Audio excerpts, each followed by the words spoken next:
Invite all to the ways of thy Lord with wisdom, وَالْمَوْعِزَةِ الْحَسَنَةِ, and with beautiful preaching, وَجَادِلْهُمْ بِالَّتِي أَحْسَنُ, and reason with them in the ways that are best and most gracious. And I show you some little ways.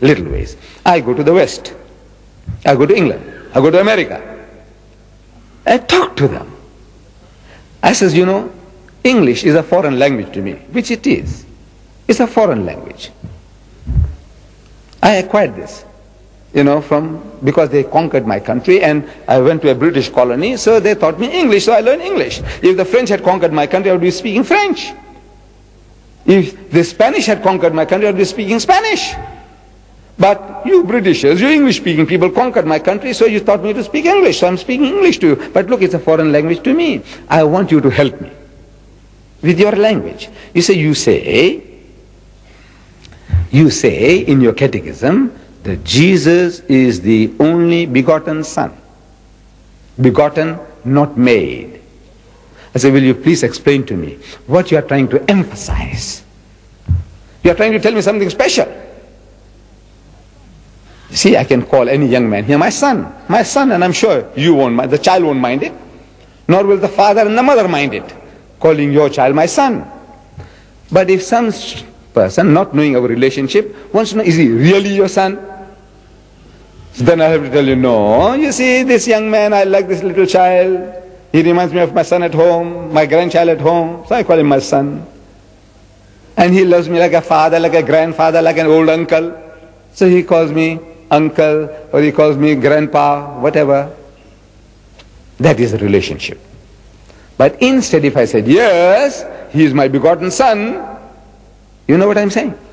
What I'm insinuating? Horrible. I'm insinuating that the child is illegitimate.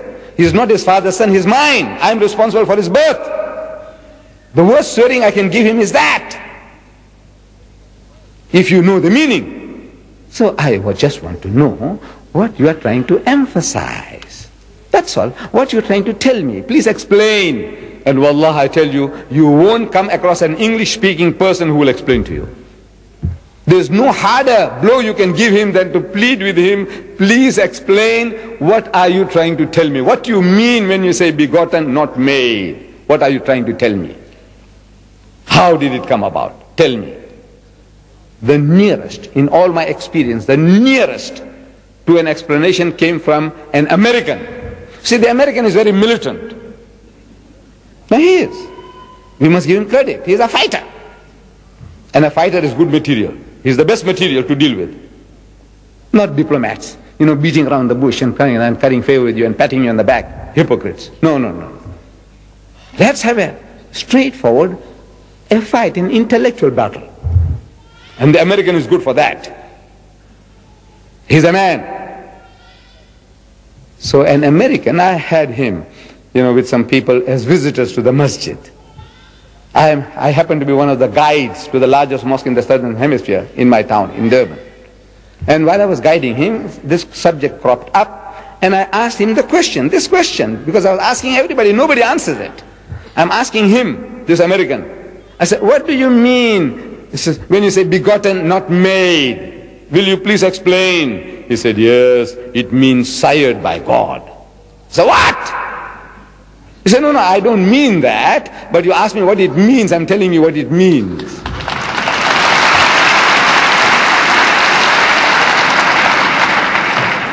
Now you see why Allah reacts.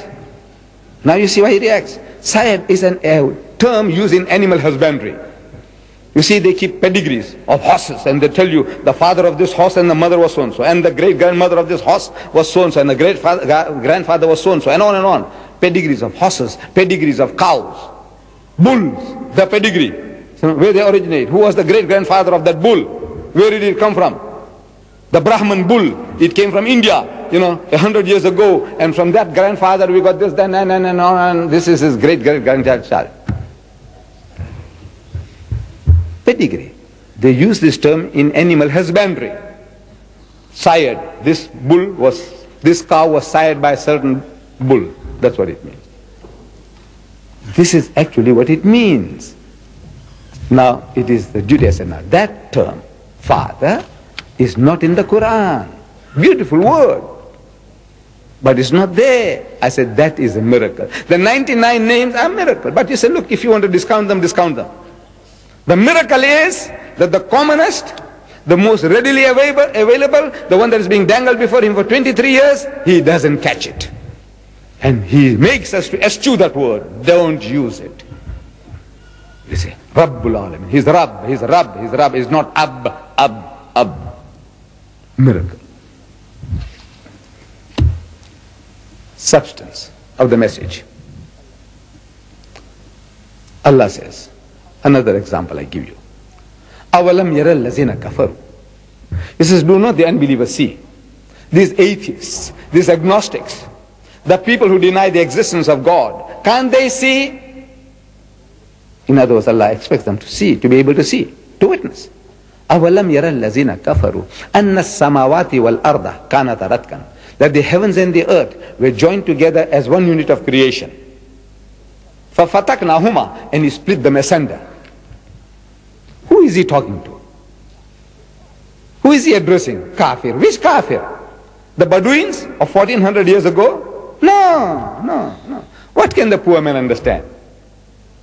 Wallah, what did he know about the universe, about the creations of the heavens and the earth? What did he know? He only accepted whatever was said. If this was Allah's kalam, amanna saddaqna. We hear and we accept, we believe.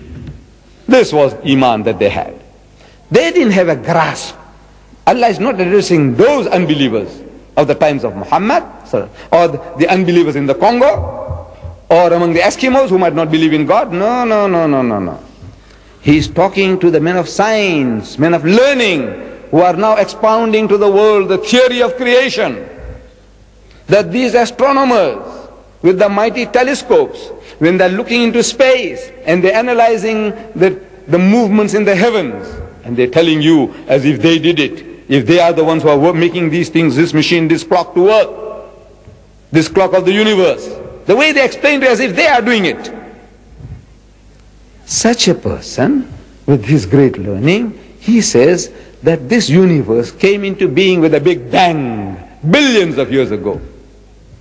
Because he is watching the universe and he is noticing that these heavenly bodies are receding from a central place somewhere, is all going out in all directions, moving away. Like a balloon. When you blow, it gets bigger and bigger. Something like that is happening in the skies, in the heavens. These galaxies, they're receding from us at a faster and faster speed. And once they reach the speed of light, 186,000 miles per second, once they reach that speed, we won't be able to see it anymore, because the light that is coming from there, it won't be coming anymore, it's going away. So we must discover bigger and better telescopes to see the sights, the wonders, otherwise we'll miss the bus. So they say that this universe came into being with a big bang, the Big Bang theory. Who says that? The most learned men of science, astronomers. You say, hey, where did you get these funny ideas from? This fairy tale about a Big Bang. So no, it is not fairy tales. These are facts. Demonstratable facts. We can demonstrate it, show you what is happening, and from that we can conclude. If we had a film and put in reverse gear, so we could see what is happening is all coming back again.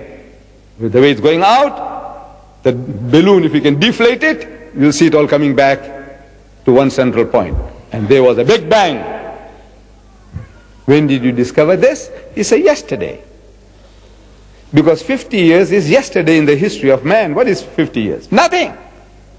As an illiterate man in the desert, a person who didn't know how to read or write, a person who couldn't sign his own name, he couldn't have known this, could he? He says, no, never. Impossible. Man doesn't know astronomy. He hasn't got the instruments. He hasn't got a telescope. Nothing. In the desert. And among an ummi people, illiterate people.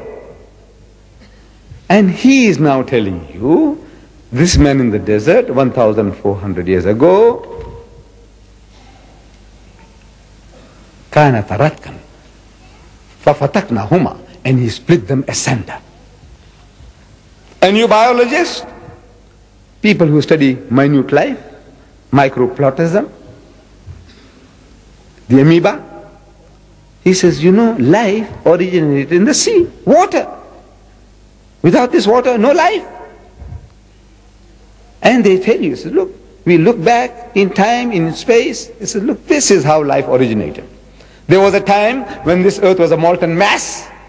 Nothing could have survived here. Everything boiling, and over a period of billions of years, you know, the vapors went up and came down, and the vapors went up and came down and started cooling this earth. It took billions of years, and then started life, germs, plant life, and all these things started. At one time there was nothing, and then it started. Where did life come from? He says from the sea. Certain chemical actions, the sun,